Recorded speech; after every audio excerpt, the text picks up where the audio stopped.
balik lagi kita ya di channel Ngobrol Olahraga. Hari ini kita kembali mau mengupdate mengenai Jepang terbuka ya, Jepang Open untuk di bulu tangkis. Nah, di mana Indonesia mengikuti ya, banyak atlet-atlet Indonesia yang mengikuti untuk di Japan Open. Ada yang sangat menarik, sangat seru nih, yang melibatkan PBSI dan juga ada tiga pasangan ya, berarti 6 atlet ya, 6 atlet Indonesia sendiri. Nah, jadi sebelum kita update ya, boleh dong diklik dulu subscribe-nya ya.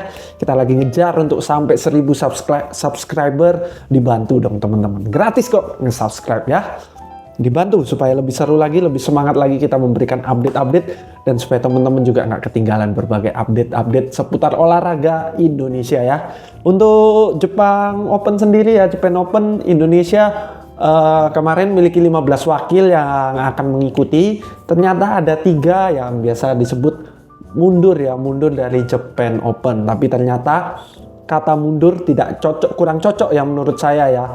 Tetapi apa sih yang lebih cocok? Ternyata 3 ini bukan mundur ya, tapi dicabut oleh PBSI. Nah, gimana sih ceritanya? Jadi kita kembali membahas mengenai ketua bagian prestasi ya, di mana Indonesia 2025 ini prestasinya sangat berat ya, tapi beliau baru mulai menjabat sebagai ketua prestasi, yaitu Eng Hian ya. Itu baru pegang pada akhir 2024 ya, karena di akhir 2024 kepengurusan PBSI itu dirombak ya, banyak yang diganti, semuanya berubah, ada yang naik pangkat, ada yang keluar dan lain sebagainya ya, banyak diubah, dan Eng Hian mendapatkan posisi sebagai pengurus untuk bagian prestasi ya, bidang prestasi. Jadi kalau nggak prestasi ya dialah yang dikejar. Maka Eng Hian sendiri kemarin baru menyampaikan ya, baru kita bahas juga, kita dari dulu udah sering bahas ya, bahwa Indonesia ternyata kan sering gagal juara ya. Sekarang kan berat banget ya di 2025 ini untuk mendapatkan juara. Itu kenapa? Ternyata ini pembahasannya sama seperti yang kita sering bahas ya. Itu ada di mental ya, dimana atlet-atlet Indonesia di bulu tangkis ini target utamanya itu bukan mendapatkan juara. Padahal kalau kita tahu atlet tentunya mentalnya harus mental juara ya, mengejar juara 1, nggak boleh ada seorang atlet yang mengejar aku kejar juara 3 aja seumur hidup, pokoknya juara 3 aku udah senang.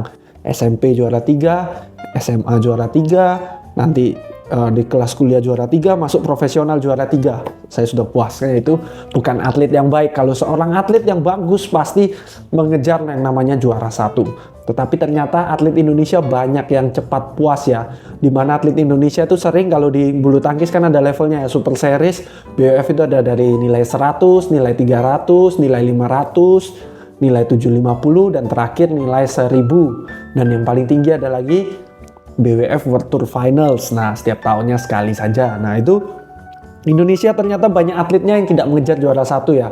Waktu di nilai 100 tidak mengejar juara 1, terus sampai naik sampai ke bisa ikut-ikut super yang 500 ke atas, 750, 1000 juga tidak mengejar juara 1 loh.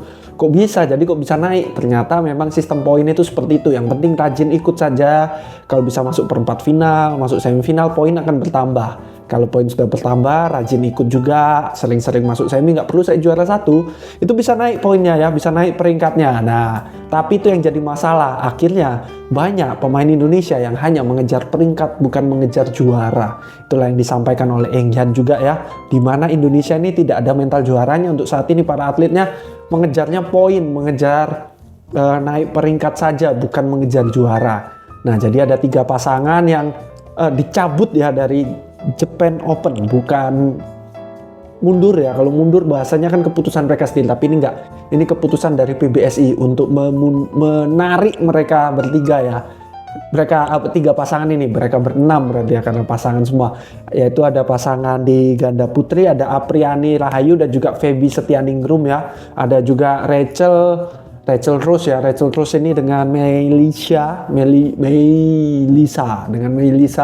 di ganda putri juga. Lalu ada juga Adnan Maulana dan Indah ya. Adnan dan Indah ini tentunya di ganda campuran. Nah, jadi kenapa ketiganya ditarik? Alasan utamanya adalah karena mereka memang belum levelnya di 500 dan 750. Apa bisa ikut? Bisa ikut. Seperti Japan Open ini ya, ini 750. Jadi ketiga pasangan ini 750 saja bisa ikut, apalagi 500. Tapi dinyatakan oleh Eng Hian, target kita mau ada mental juara. Ada mental yang mengejar juara 1, nggak mau mengejar ya masuk semi bagus lah, ya masuk perempat bagus lah. kejar-kejar poin. Eng Hian tidak mau seperti itu, dia mau juara 1. Jadi ketiga pasangan ini akan diarahkan untuk mengikuti Super 300 saja, memulai mengejar, miliki mental untuk mengejar juara 1 di setiap kompetisi ya. Kalau sudah terbiasa juara 1 di kompetisi 300, baru nanti dikejarkan juara 1 di kompetisi 500. Jadi kali ini fokus dari PBSI ya, Pelatnas adalah untuk mengejar juara 1. Tidak mau lagi cuman mengejar ranking ya, naik ranking ya, seperti ganda putra Indonesia itu ada 4 ya, yang di top 10 itu ada 4 tapi nggak pernah juara. Bayangkan, top 10-nya ada 4 tapi juara untuk Super 500 ke atas nggak bisa. Masuk final saja susahnya setengah mati, hanya Super 300 bisa juaranya. Itu kan memang sudah terjadi suatu kesalahan. Nah, jadi itu mau diperbaiki ya oleh PBSI, kita sangat bagus. Saya sangat menghargai kinerja para pengurus PBSI saat ini, sangat kelihatan ya, banyak program, banyak kinerja yang sedang dilakukan. Jadi kita sebagai fans, kita harus mendukung ya, kita harus berikan dukungan. Mereka sudah beraksi kok, terlepas dari aksinya apakah mungkin hasilnya belum maksimal, mungkin masih perlu waktu lebih lama, atau aksi ini memang seperti yang kita bilang kemarin ya, telat 10 tahun, penurunan sudah terjadi sejak bahkan lebih dari 10 tahun lalu ya, sejak 2012 sudahan. Itu sudah sangat terlambat, tapi setidaknya sudah melangkah ke arah yang tepat. Jadi yuk sama-sama kita dukung untuk PBSI dan bulu tangkis Indonesia. Sekian aja untuk update singkat kita kali ini ya. Nanti kita akan preview lagi, di mana di Jepang Open itu ada 12 wakil lagi ya dari Indonesia. Kita akan preview siapa saja dan kansnya gimana itu di video selanjutnya. Untuk ini kita update saja, di mana PBSI sedang fokus kepada mental juara, mengejar mental juara 1 ya, bukan mental juara terakhir. Nah, jadi sekian update hari ini. Jangan lupa di subscribe ya, kita lagi ngejar 1000 subscriber, yuk di subscribe dulu. Sampai jumpa di video-video selanjutnya.